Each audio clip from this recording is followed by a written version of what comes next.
What is, from each one of you independently, if you had one thing that you could say to filmmakers everywhere, independent media creators everywhere, what would it be? Don't be afraid of a timeless sound in music, but I think a lot of people these days don't understand, like, to me, orchestral music is the most timeless of all the styles, but a lot of people hear that and they think that's a dated sound simply because, like, in the 80s there was a lot of, John Williams and things like that it became a popular sound, but it was also the same sound from decades before that with, in the 30s. Yeah, way back, just orchestral music. It's actually it's pretty timeless, but now they want it to be all modern and sound like this with all the hybrid grooves and all this stuff, which is great. It can be great, but don't be afraid of a sound that's timeless. Don't think that that's dated, because it's actually, I don't know. I don't think it is. And I think there's so much more color and emotion that can be brought to a story with the traditional orchestra, because it's just so fluid and so much, sometimes up to 100 musicians at once. It's a human feel and experience and a creative aesthetic art. I think it's timeless. And when you say orchestra, you also include woodwinds. Mm-hmm. Which are normal songs. Yeah, and so sparkly woodwinds and oboe, flute solo, any that kind of stuff can be so emotional and powerful. And yeah, it seems like woodwinds are feared today in most movies. It's just strings and brass and lots of synth percussion.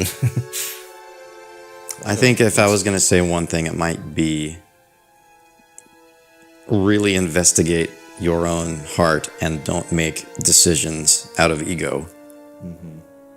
Really, be open-minded and disassociate yourself from how it's making you look or how you're justifying your job and all of these things.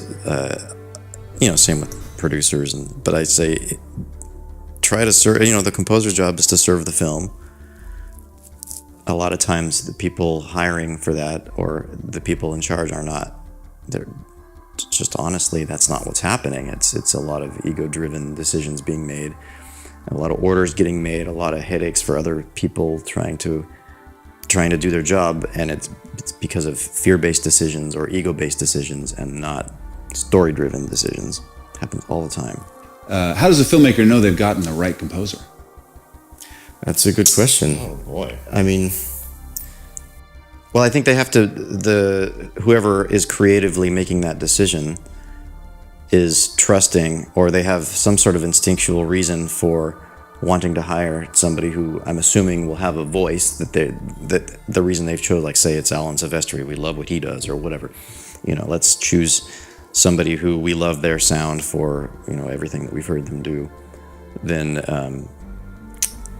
Then at that point, I think it needs to be tried. I think I even heard Alan Silvestri say in some interview, if you get hired for a project and you're hired to bring your voice, because that's what you're hired to do, and they don't like it or they keep, it's not on you. It's like they've hired you for your voice, and so with what you bring to it, if it works for them, great. If it doesn't work for them, it's not really on you because you're doing your best to bring what you bring.